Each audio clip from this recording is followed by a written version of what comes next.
When you walk or you bike or you bus to work rather than drive, you're a little more observant of the small details. So the biggest thing I've learned is to carry around a tiny notebook that I can kind of jot things down in as soon as they happen. I kind of started a place of, oh, that would be funny, write it down, and then think about it later. And that was the biggest step in developing a creative process for myself, is that I tend to forget some funny ideas.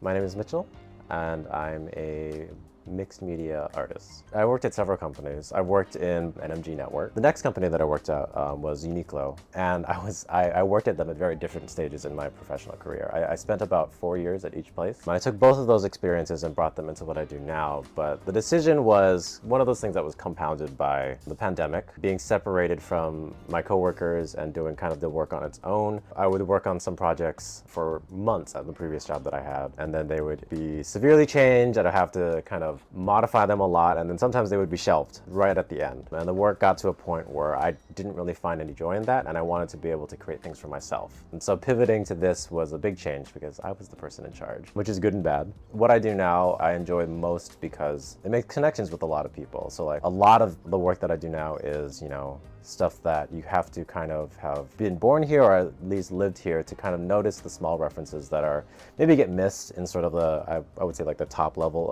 of Hawaii iconography and culture, because it's based in my own experiences of growing up. And so this piece in back of me was just kind of walking through the city observing the different birds that are there. They're not native, but they are ubiquitous and something that a lot of people who live here see and recognize, and also notice that they eat a lot of food.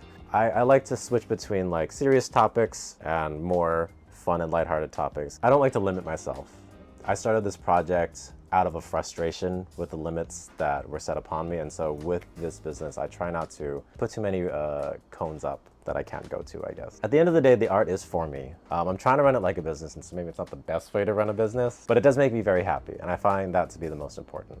So I've started doing short zines, self-published stories. So the process of making books is usually a little bit longer. There's an editing process, but also, yeah, just the agency that I have and being able to tell those stories so quickly. So this is the zine that I wrote, edited, printed, drew, the whole thing in basically a day and a half. I really like to think about the medium itself. So not just like reading it front to back, but then also, yeah, being able to activate other aspects of the reading experience in the storytelling. It's a book that you can read like front to back, but there's no binding because it's cut from one sheet of paper, and there's a little print on the inside. For me, it was a nice way to kind of blend my background, my interest in illustration in the business that I have now. In most of the work that I do, these are reproductions of digital illustrations, so they're not unique, but I'm presenting them in a fine art space, and so I try to justify that with the attention to detail, like making sure that they'll last a long time, because people are buying them for art in their home. So they use acid-free paper so that won't yellow over time. They have a high level of detail, and the colors are very vibrant, close to what I originally intended. If I'm going to be selling them, I want to be kind of proud of the quality of each one. I found a printer that I really trust, which I got through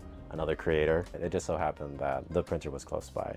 But I wanted to find one here specifically so that I could see them. But that isn't always possible, so some things I just have to ship in. Things also take a while to ship here. You have to do your planning well in advance rather than being able to just go down the street and print it maybe the week of. I'm very fortunate. The art community here, they love to talk. They love to talk to each other and make friends. It's a very friendly way of networking, and one that I've come to like a lot about living here. People are always down to kind of like share ideas and give advice about what they're doing, and then exchanging ideas. Stickers were never really something that I considered until I kind of saw what other creators were doing and talked to them about how they got them done.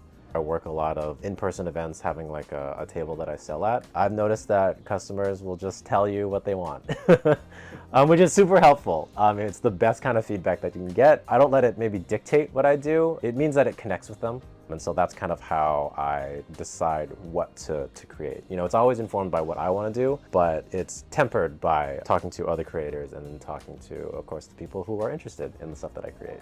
As much as I'd love to create something from like working in a bubble and just have it like totally sell, that hasn't been the case, and I have learned that the hard way a couple times. Some ideas are good, but they won't necessarily work the way I wanted to. So I'll put them on the side and come back to them. My goal, I think, would be to tell stories, both ones based in here in Hawaii, but then also just kind of broader, more universal, I guess, experiences. These stories, these characters, they're fully made up. They come from a real grounded place, I guess.